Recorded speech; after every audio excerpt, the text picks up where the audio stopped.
Rivers Alive is a proposal for the Lower East River. It's an active, bustling waterfront. Amongst the small boats darting to and fro are the yellow New York water taxis calling at the Pier 11 ferry terminal. Visitors coming to the Esplanade get their first view of the shipping and the new Pier 13, dominated by the open tower pavilion and its associated catenary structure, mimicking the Brooklyn and Williamsburg suspension bridges beyond. Everyone is here: residents, families, young people, children, workers in the district, and visitors from elsewhere. It's the one place in New York where the public can touch the water, where active recreation and learning are combined.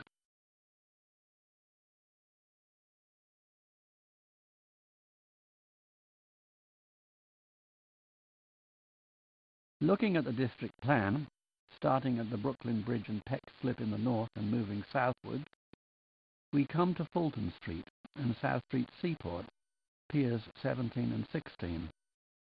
Next is Maiden Lane and Piers 15 and 14, the former to be rebuilt and the latter removed.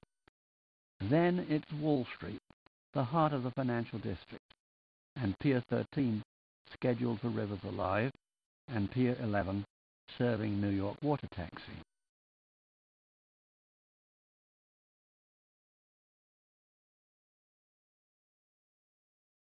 The site plan diagrams the elements of Rivers Alive: the twin boardwalks, A, low and wet, and B, high and dry, accessing a small boat floating dock, C, and a strolling aquarium, D. The tower pavilion, E, is a lofty, cathedral-like structure for shade and weather protection, amplifying the sounds of waves and birds. At the end of the pier is a circular island with a round pavilion for a video camera and large screen monitor, F, 8 metal and glass kiosks for touch-screen computers, G, and a 100-foot soaring sculpture, Ascending Arcs, H. In elevation, the 40-foot by 40-foot by 80-foot high tower pavilion anchors the 400-foot long pier. The 100-foot diameter island's 100-foot high sculpture terminates the progression.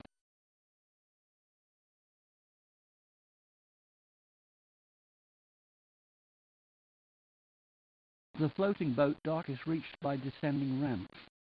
Here boats are tidying up and sorting out before and after harbour trips. The island and its high-tech family of domed structures beckons, and Ascending Arcs raises the eyes from the earth and the sea to the sky and the heavens. The tower pavilion, with its double-arched openings on each side, provides a sheltered vantage point and a place to switch boardwalks.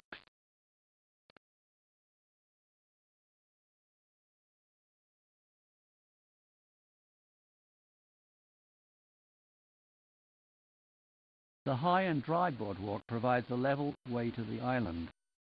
Couples can linger and watch the small boating scene. Families can wheel bikes or strollers. A boy looks down on the 3-foot high aquarium, spotting a rare Atlantic sturgeon.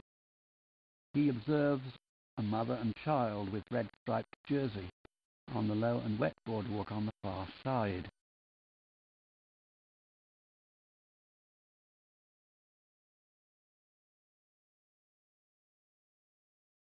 The low and wet boardwalk is about 4 feet lower.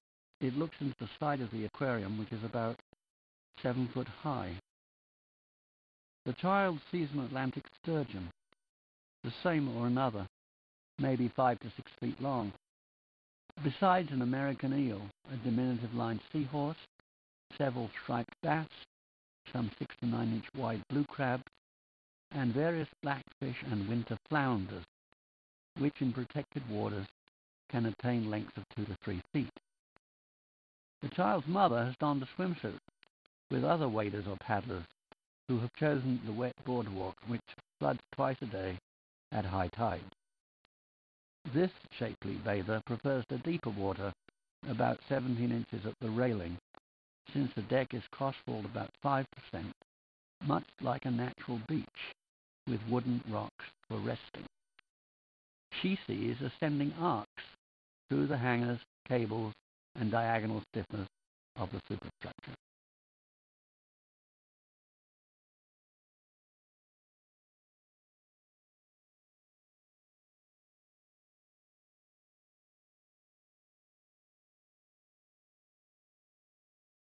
The island is paved like a compass rose, correctly oriented to true north. The 8 small kiosks with touch-screen computers programmed for questions and answers about the waters of Greater New York are positioned at the compass's cardinal points.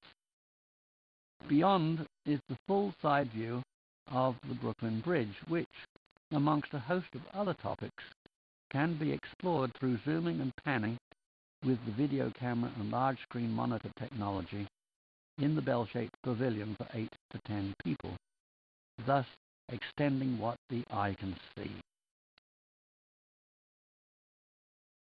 For more information on Rivers Alive, go to Contact Us on the website www.riversalivenyc.org.